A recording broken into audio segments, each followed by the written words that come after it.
எனதன்பு கடகம் ராசிக்கார நேயர்களுக்கு எனதினிய வணக்கம். இந்த வீடியோ பதிவுக்கு முழுமையா போறதுக்கு முன்னாடி முருகரை மனதார வணங்கிட்டு வீடியோ பதிவுக்குள்ள போகலாங்க.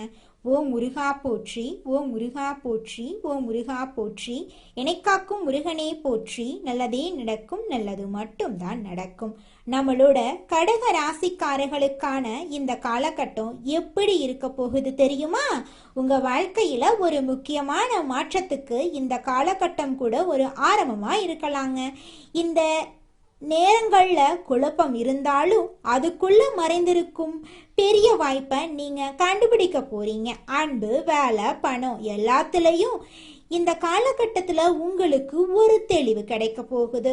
முழுசா தெரிஞ்சுக்க இந்த வீடியோவை முழுசா பாருங்க. கடகம் ராசிக்கார அன்பர்களே அனைவருக்கும் வணக்கங்க. உங்க வாழ்க்கையில நீங்க இதுவரைக்கும் பார்த்திராத ஒரு மிகப்பெரிய திருப்புமுனை அரங்கேற போகுது. மங்களகரமான பராபவருட தமிழ் புத்தாண்டு பிறக்கும் நன்னாளான ஏப்ரல் 14, 15, 16 ஆகிய தேதிகள் சாதாரணமான நாட்கள் இல்லைங்க. உங்க தலையெழுத்தையே மாற்றக்கூடிய சக்தி வாய்ந்த நாட்களா இந்த நாட்கள் இருக்கு. ஆனா அதே சமயம் உங்களுக்கு ஒரு மிகப்பெரிய ஆபத்தும் உங்க வாசல்லையே காத்துக்கிட்டு இருக்கு. அந்த 4 நபர்கள் யாரு, நீங்க ஏன் உஷாரா இருக்கணும், அப்படி என்ன நடக்க போகுது அப்படிங்கறத பத்தி இந்த தொகுப்புல தெளிவா நம்ம தெரிஞ்சுக்க போறோம். இந்த காணொலிய ஒரு நொடி கூட தவிர்க்காம முழுமையா பாருங்க. ஏன்னா நீங்க செய்யும் ஒரு சிறு தவறு உங்களை தேடி வரும் அந்த மாபெரும் பொற்காலத்தை தவிடுபடியாக்கிரும். கடக ராசி மண்டலத்தின் 4வது வீடா அமையும். இந்த ராசி சந்திர பகவானை அதிபதியாக கொண்ட ஒரு உணர்வு பூர்வமான நீர் ராசியா இருக்கு. நண்டு சின்னத்தை கொண்ட நீங்க இயல்பாகவே மிகவும் மேன்மையான ஒரு தாய்க்குரிய அளப்பரிய அன்பும் பாசமும் உங்க ரத்தத்திலேயே ஊறியிருக்கும். மற்றவங்க கஷ்டப்படுறத பார்த்தா உங்களோட இதயம் துடிக்கும். யாருக்காவது ஒரு துன்பம் அப்படின்னா முதலாவதாக ஓடி போய் உதவி செய்யும் இலகிய மனம் கொண்டவங்களா நீங்க இருப்பீங்க. ஆனா உங்களுடைய இந்த அதீத பாசமும் மற்றவங்களை எளிதில் நம்பிவிடும் வெள்ளந்தி குணமுமே உங்களுக்கு பல நேரங்கள்ல மிகப்பெரிய எதிரிகளை உருவாக்கி விடுது. கடக ராசியில பிறந்த நீங்க ஏன் எப்போதும் ஒருவித மன போராட்டத்துடன் மற்றவங்க படாத கஷ்டத்தை அனுபவிக்கிறீங்க என்று எப்போதாவது யோசிச்சது உண்டா? இதற்கு காரணம் உங்கள் உணர்ச்சிகளை நீங்களே கட்டுக்கடக்க முடியாம மற்றவங்களுக்காக அனைத்தையும் செய்யறது தாங்க. கடந்த சில ஆண்டுகளை சற்று திரும்பி பாருங்க. நீங்க யாருக்கெல்லாம் உண்மையாக இருந்தீர்களோ, யாரிடமெல்லாம் நீங்க உண்மையா பேசினீங்களோ, யாருடைய குடும்பத்துக்காக உங்க ஆசைகளை எல்லாம் தியாகம் செஞ்சீங்களோ அவங்களே உங்களுக்கு மிகப்பெரிய துரோகத்தை செஞ்சிருப்பாங்க. உறவுகளுக்காகவும் நண்பர்களுக்காகவும் நீங்க செஞ்ச தியாகங்களும் எந்த ஒரு கைமாறும் கிடைச்சிருக்காது. உங்க கையில பணம் இல்லாவிட்டாலும் கடன் வாங்கியாவது மற்றவங்களுக்கு உதவி செய்யும் குணம் கொண்டவங்களா நீங்க இருப்பீங்க. ஆனா நீங்க செஞ்ச தர்மம் உங்களுக்கு புண்ணியத்தை சேர்க்கிறதுக்கு பதிலா உங்களை பல கடன்களிலும் அவமானங்களிலும் கொண்டு போய் நிறுத்தி இருக்கு. நீங்க உயிராக நினைத்த உறவுகளே உங்களை உதாசனப்படுத்திய போது உங்கள் மனம் பட்ட பாடு அந்த இறைவனுக்கு மட்டும்தாங்க தெரியும். நான் யாருக்கு என்ன பாவம் செஞ்சேன், இத்தனை பாசம் காட்டியும் எனக்கு ஏன் இந்த தனிமை அப்படின்னு இருட்டில் அமர்ந்து நீங்க கண்ணீர் விட்ட இரவுகள் ஏராளமா இருக்கும். பொருளாதார ரீதியா பார்த்தா நீங்க கடினமாக உழைச்சிருப்பீங்க. ஆனா உழைப்புக்கேற்ற ஊதியம் உங்களுக்கு கிடைச்சிருக்காது. உங்க சேமிப்பை எல்லாம் குடும்பத்துக்காகவும் மற்றவங்களுக்காகவும் செலவழித்து விட்டு உங்க தேவைகளுக்கு பணம் இல்லாம நீங்க தவிச்சிருப்பீங்க. எதை தொட்டாலும் தடை, நீங்கள் வைத்த நம்பிக்கையில ஏமாற்றங்கள், உறவுகளுக்குள்ள விரிசல் என ஒரு வழித்தடத்துல சிக்கி தவித்த உங்களுக்கு மங்களகரமான பராபவருட தமிழ் புத்தாண்டு பிறக்கும் இந்த நன்னாளில கிரகங்களின் சஞ்சாரம் உங்கள் ராசியில ஒரு பிரம்மாண்ட மாற்றத்தை ஏற்படுத்த போகுது. விண்ணில் சஞ்சரிக்கும் கோள்களின் நிலையில இப்போது ஒரு மிகப்பெரிய மாற்றம் நிகழுது. உங்கள் ராசிநாதனான சந்திர பகவானின் அற்பார்வையும் மற்ற கோள்களோட சூழ்ச்சியும் உங்களுக்கு சாதகமா திசை திரும்புது. இனிமேல் உங்கள் சுற்றியிருந்த எதிர்மறை ஆற்றல்கள் அனைத்தும் விலகி நேர்மையான அதிர்வலைகள் உங்கள் இல்லத்துக்கும் உள்ளத்துக்கும் நிரம்ப போகுது. இத்தனை காலம் கையில காசு தங்கவில்லையே, மன நிம்மதி இல்லையே என்று வருத்தப்பட்ட காலம் முடிஞ்சிருச்சு. தடைபட்டு நின்ற சுபகாரியங்கள் இப்போது தங்கு தடையின்றி அரங்கேற போகுது. நீண்ட நாட்களாக இழுப்பறியில இருந்த குடும்ப பிரச்சனைகள் அல்லது சொத்து விவகாரங்கள் உங்களுக்கு சாதகமா முடிய போகுது. எதிர்பாராத திசையிலிருந்து உங்களுக்கு பணவரவு கிடைக்க போகுது. உங்க இல்லத்துல சுபகாரியங்கள் நடக்க போகுது. நீங்க இழந்த உங்கள் பழைய நிம்மதியான வாழ்க்கை உங்களை தேடி வரும். இது வெறும் அதிர்ஷ்டம் மட்டுமல்ல, உங்கள் தூய்மையான அன்புக்கும் உழைப்புக்கும் இறைவன் கொடுக்கக்கூடிய அங்கீகாரம். தொழில் மற்றும் வேலைவாய்ப்பு குறித்து பார்த்தோம்னா இது ஒரு புரட்சிக்கான மாற்றமாயிருக்கும். தகுந்த அங்கீகாரம் கிடைக்காம திண்டாடிய உங்களுக்கு உங்கள் திறமைக்கு ஏற்ற உயரிய பதவிகள் தேடி வரும். வியாபாரத்துறையில இருக்கிறவங்களுக்கு இது ஒரு பொற்காலங்க. நீங்க இழந்த பணத்தை பல மடங்கா திரும்ப பெறும் நேரமா இது இருக்கு. புதிய தொழில் தொடங்குவதற்கும் புதிய முதலீடுகளை செய்வதற்கும் இதுவே மிக சிறந்த தருணமாக இருக்கு. பிரிந்து சென்ற உறவுகள் உங்கள் அருமையை புரிஞ்சுக்கிட்டு மீண்டும் உங்களை தேடி வருவாங்க. இந்த ஏப்ரல் 14, 15, 16 ஆகிய தேதிகளில் உங்கள் உணர்வு மிகவும் வலிமையா இருக்கும். நீங்க எடுக்கவே ஒவ்வொரு சிறிய முடிவும் பின்னால ஒரு மிகப்பெரிய ஆலமரமா வளர்ந்து உங்களுக்கு நிழல் தருங்க. கடகம் ராசிக்காரர்களே, இப்போது நாம பார்க்க போகும் இந்த பகுதி உங்க வாழ்க்கையில மிக முக்கியமான ஒரு எச்சரிக்கை மணிங்க. அதிர்ஷ்டம் கதவை தட்டும் போது அதே கதவின் பின்னால ஒரு சில சவால்களும் ஒளிஞ்சிருக்கும் அப்படிங்கறதா பிரபஞ்சத்தோட நியதிங்க. உங்கள் வாழ்வின் இந்த தமிழ் புத்தாண்டு காலத்துல ஏற்பட போகும் அந்த பொற்கால மாற்ற தடுப்பதற்கோ அல்லது திசை திருப்புவதற்கோ சில மனித உருவல வரும் தடைகள் காத்துக்கிட்டு இருக்கு. உணர்ச்சி வசப்பட்டு உடனே உதவி செய்யும் உங்களின் அந்த பலவீனமே உங்களுக்கு பல நேரங்கள்ல வினையா முடிஞ்சிருது. கொஞ்சம் எச்சரிக்கையா இருந்துக்கோங்க. இந்த ஏப்ரல் 14, 15, 16 ஆகிய தேதிகளில் நீங்கள் யாரையெல்லாம் உங்கள் நிழலுக்குள்ள அனுமதிக்கணும், யாரிடமெல்லாம் ஒரு பாதுகாப்பான இடைவெளியை பேணணும் அப்படிங்கிறதுல மிகவும் விழிப்புணர்வோடு நீங்கள் இருக்கணுங்க. அது ரொம்பவும் அவசியம். இந்த 3 நாட்களிலும் உங்கள் வாழ்க்கையில் 4 வகையான மனிதர்கள் குறுக்கிடுவாங்க. முதலாவதா உங்கள் இரக்க குணத்தை சுரண்ட நினைக்கும் அனுதாப நாடகக்காரங்க. இவங்க தங்கள் வாழ்க்கையில் மிகப்பெரிய கஷ்டம் வந்துருச்சது போல கண்ணீர் விட்டு அழுது உங்கள் உணர்ச்சிகளை தூண்டி உங்களிடமிருந்து பணத்தையோ அல்லது பெரிய உதவியோ பறிக்க துடிப்பாங்க. இவர்களிடம் நீங்க மிகவும் கராரா இல்லை அப்படின்னு சொல்ல பழகணுங்க. ரெண்டாவதா உங்கள் குடும்பத்துக்குள்ள குழப்பத்தை ஏற்படுத்தும் வதந்தி பரப்பக்கூடியவங்க. கடக ராசிக்காரர்களுக்கு குடும்பம் தான் உலகம் என்பதை இவங்க அறிவாங்க. அதனால உங்கள் கணவன் மனைவி அல்லது பிள்ளைகளை பத்தி உங்களிடமே குறை கூறி உங்கள் மன அமைதியை கெடுத்து குடும்பத்துக்குள்ள ஒரு பெரிய விரிசலை உருவாக்க துடிப்பாங்க. உறவினர்கள் என்ற போர்வையில வரும் இவர்களிடம் விழிப்புணர்வோட நீங்க இருக்கணுங்க. மூன்றாவதாக போலி பாசம் காட்டி உங்கள் ரகசியங்களை திருடிடும் நயவஞ்சகர்கள். உங்கள் மீது அளவு கடந்த அன்பு வைத்திருப்பது போல நடிச்சு நீங்க புதிதாக யோசிச்சு வச்சிருக்கும் தொழில் திட்டங்களையோ அல்லது உங்களின் சேமிப்பு விவரங்களையோ தந்திரமா கேட்டு தெரிந்து கொள்வாங்க. நான்காவதா உங்களை வீண் பழிகள்ல சிக்க வைக்கும் சதிகாரர்கள். மற்றவங்க செய்யும் தவறுக்கு உங்கள் முன்னிறுத்தி உங்கள் நல்லெண்ணத்தை பயன்படுத்தி உங்களை ஒரு பலிக்கடா ஆக்க முயற்சிப்பாங்க. இந்த 4 வகை மனிதர்கள் கிட்டையும் நீங்க மிகவும் எச்சரிக்கையா இருக்கணுங்க. இந்த 4 வகை மனிதர்களை நீங்க எப்படி கையாளணும் என்பதற்கு ஒரு சிறந்த உதாரணத்தை நான் சொல்ல போறேங்க. ஒரு ஊர்ல மதி என்ற பெண் இருந்தா. அவ கடகராசியில பிறந்தவ. தாய்மையான குணம் கொண்டவ. மற்றவர்கள் அழுதா உடனே உருகி உதவி செய்வா. ஆனா இதனால பல முறை கடனாளியா இவ ஏமாந்திருக்கா. ஒரு நாள் ஒரு முதியவரை அவளிடம் வந்து, ஏப்ரல் 14, 15, 16 ஆகிய 3 தேதிகளும் உன் தலையெழுத்தை மாற்றும் நாட்கள். ஆனா 4 உருவங்கள்ல உனக்கு சோதனைகள் வரும். நீ இதற்கும் உணர்ச்சி வசப்படாம மௌனமா இருந்தா உனக்கு மாபெரும் பொற்காலம் காத்துக்கிட்டு இருக்கு அப்படின்னு எச்சரிச்சுட்டு போனாரு. புத்தாண்டு தினமான ஏப்ரல் 14ஆம் தேதி அதிகாலையில மதியின் தூரத்து உறவினர் ஒருவர் வந்து தனக்கு பெரிய ஆபத்து, உடனே உன் நகைகளை கொடு என்று போலியா அழுதாரு. மதிக்கு இரக்கம் வந்தாலும் முதியவரின் எச்சரிக்கை நினைவுக்கு வர நிதானமா எந்த பதிலும் கூறாம முடியாது என்று உறுதியா கூறிட்டா. பிறகுதான் தெரிஞ்சது அவர் அந்த நகையை வித்து ஆடம்பரமா செலவு செய்ய நினைத்தது. ஏப்ரல் 15ஆம் தேதி மதியின் தோழி ஒருத்தி வந்து மதியின் கணவரை பத்தி தேவையில்லாத வதந்திகளை கூறினா.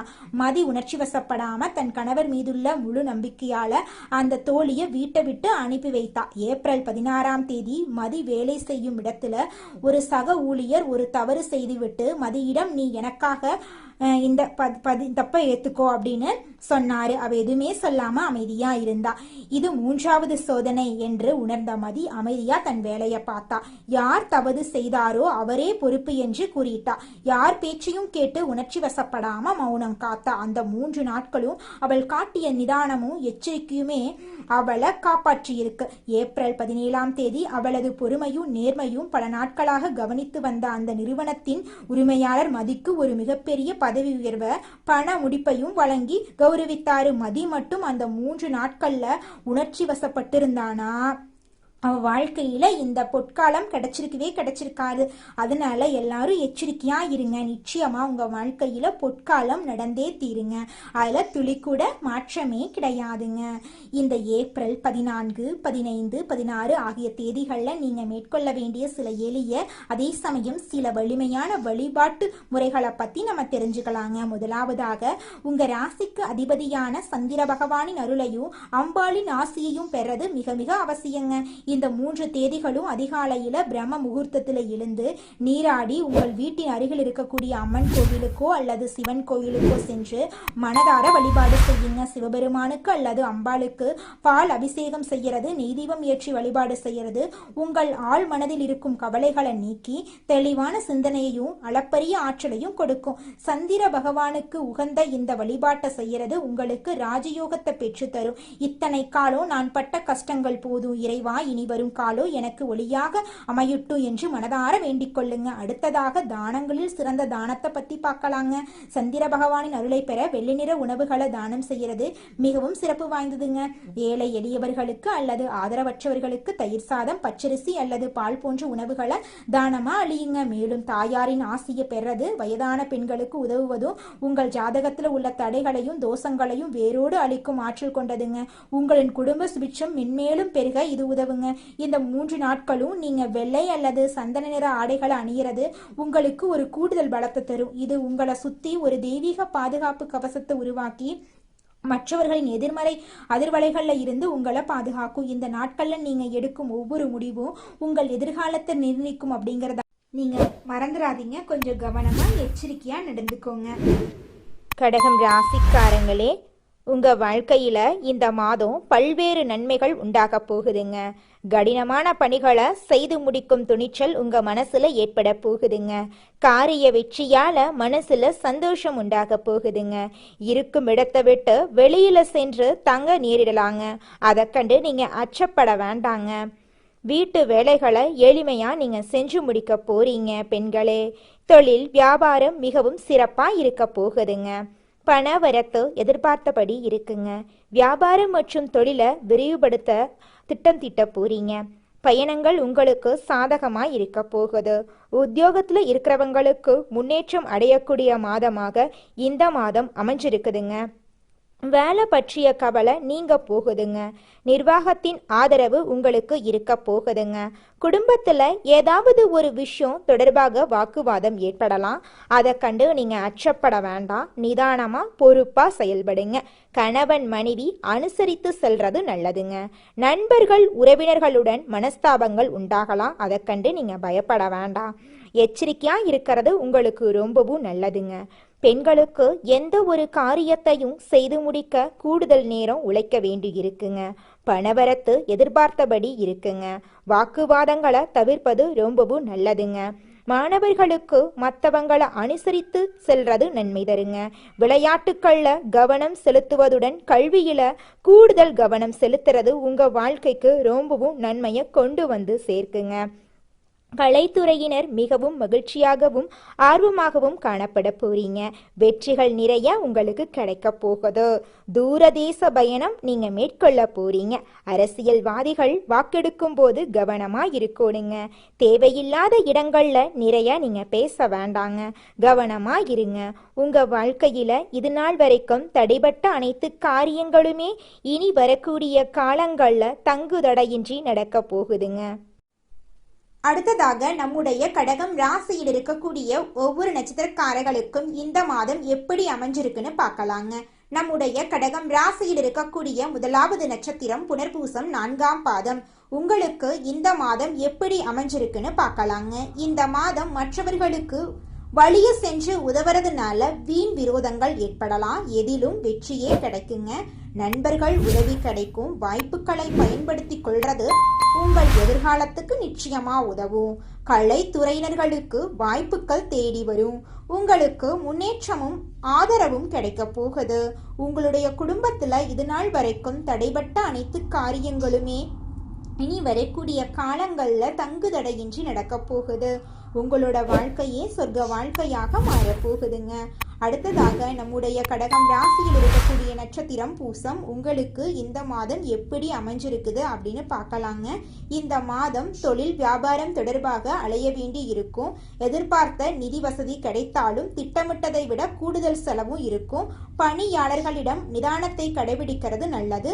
உத்தியோகத்தில் இருக்கிறவங்க மேலதிகாரி கூறதுபடி நடந்து கொள்றது நன்மை தரும். நிலுவையில் இருக்கக்கூடிய பணம் வரலாம். அரசியல் துறையினர்களுக்கு பொது காரியங்களில் ஈடுபடும் போது கவனம் தேவை.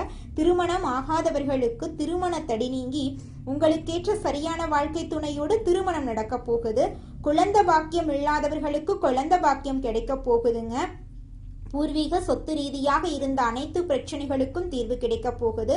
உங்களுக்கு வரவேண்டிய பூர்வீக சொத்து உங்க கையில வந்து சேரப்போகுதுங்க. படிச்சு முடிச்சுட்டு வேலை தேடிட்டு இருக்க இளைஞர்களுக்கு படிப்புக்கும் தகுதிக்கும் ஏற்றார் போல நல்ல வேலை கிடைக்க போகுது. உங்களோட குடும்பத்துல சுபகாரியங்கள் அடுக்கடுக்காக நடக்க போகுதுங்க. அடுத்ததாக நம்முடைய கடகம் ராசியில் இருக்கக்கூடிய நட்சத்திரம் ஆயில்யம். உங்களுக்கு இந்த மாதம் எப்படி அமைஞ்சிருக்குன்னு பார்க்கலாங்க. இந்த மாதம் குடும்பத்தில் இருப்பவர்களால சிறு சிறு பிரச்சனைகள் உண்டாகலாம். அதற்கண்டு நீங்க அச்சப்படக்கூடாது. குழந்தைகளின் உடல் ஆரோக்கியத்திலும் வாழ்க்கை துணையின் ஆரோக்கியத்திலும் கவனம் தேவைங்க. கணவன் மனைவிக்கு இடையே இருந்த மனக்கசப்பு மாறும். வேலை பளு அதிகரிக்கும் என்றாலும் காரியங்கள்ல தாமதமான போக்கு காணப்படும். பாராட்டு உங்களுக்கு கிடைக்க போகுது. குடும்பத்துல சுபகாரியங்கள் நடக்க போகுது. உங்களை வேண்டான்னு இதுநாள் வரைக்கும் உதறி தள்ளிட்டு போன சொந்த பந்தங்கள் எல்லோருமே இனி வரக்கூடிய காலங்கள்ல உங்களை தேடி வரப்போறாங்க. உங்க வாழ்க்கையே சொர்க்க வாழ்க்கையாக மாறப்போகுது. உங்க வாழ்க்கையில இந்த மாதம் மேலும் நல்லதெல்லாம் நடக்க நீங்க செய்யக்கூடிய பரிகாரம் என்ன பார்த்தீங்கன்னா, உங்க வீட்டுக்கு பக்கத்துல இருக்கக்கூடிய அம்மன் ஆலயத்துக்கு போயிட்டு அம்மனை மனதார வணங்கிட்டு வாங்க. உங்களுடைய உடல் ஆரோக்கியம் சிறப்பா இருக்கும். எதிர்பார்த்த காரியம் நிச்சயமா நடந்தே தீரும். உங்களுடைய எண்ணம் போல உங்க வாழ்க்கையில நல்லது மட்டும்தாங்க நடக்கும். கெட்டதுங்கிற பேச்சுக்கு துளி கூட இடம் கிடையாதுங்க. உங்க வாழ்க்கையில மேலும் நல்லதெல்லாம் நடக்க நீங்க செய்யக்கூடிய பரிகாரம் என்ன பாத்தீங்கன்னா, உங்க வீட்டுக்கு பக்கத்துல இருக்கக்கூடிய விநாயகர் ஆலயத்துக்கு போயிட்டு விநாயகர் கிட்ட உங்க வாழ்க்கையில இருக்கக்கூடிய நிறை குறைகளை சொல்லிக்கிட்டு வாங்க. கூடிய விரைவில் உங்க வாழ்க்கையில இருக்கக்கூடிய அனைத்து பிரச்சனைகளும் காணல் நீரா கரைஞ்சு போயிரும். உங்களுடைய எண்ணம் போல உங்க வாழ்க்கையில நல்லது மட்டும்தாங்க நடக்கும். கெட்டதுங்கிற பேச்சுக்கெல்லாம் துளி கூட இடம் கிடையாதுங்க. நன்றி, வணக்கம்.